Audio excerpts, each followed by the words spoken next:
Vinicius জুনিয়রের এমন কান্না সত্যিই দেখা যায় না। টাইব্রেকারের চরম নাটকীয়তায় ব্রাজিলকে কাঁদিয়ে সেমিফাইনালে উরুগুয়ে। বিস্তারিত জানতে ভিডিওটি না টেনে সম্পূর্ণ দেখার অনুরোধ রইল।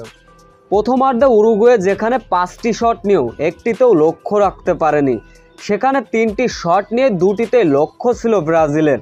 বল ছিল ব্রাজিল এবং উরুগুয়ের সমানে সমানে দখল, যার ফলে প্রথমার্ধ উত্তেজনাপূর্ণভাবেও গোল শূন্য। দ্বিতীয়ার্ধেও চলে আক্রমণ আর পাল্টা আক্রমণ।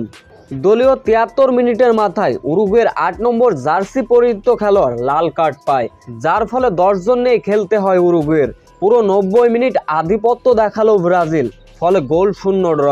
পরে ম্যাচ গড়ায় টাইব্রেকারের প্রথম শটেই গোল পায় উরুগুয়ে, কিন্তু ব্রাজিলের 3 নম্বর জার্সি পরিহিত খেলোয়াড় প্রথম গোল মিস করলেন। পরেরটাও উরুগুয়ে দিল, দ্বিতীয় গোলটাও ব্রাজিল দিল, তৃতীয় গোলও করে বসলো উরুগুয়ে, কিন্তু তৃতীয় গোল মিস করলো ব্রাজিল। চতুর্থ গোলটি করলো ব্রাজিল, কিন্তু চতুর্থ গোলটি মিস করলো উরুগুয়ে।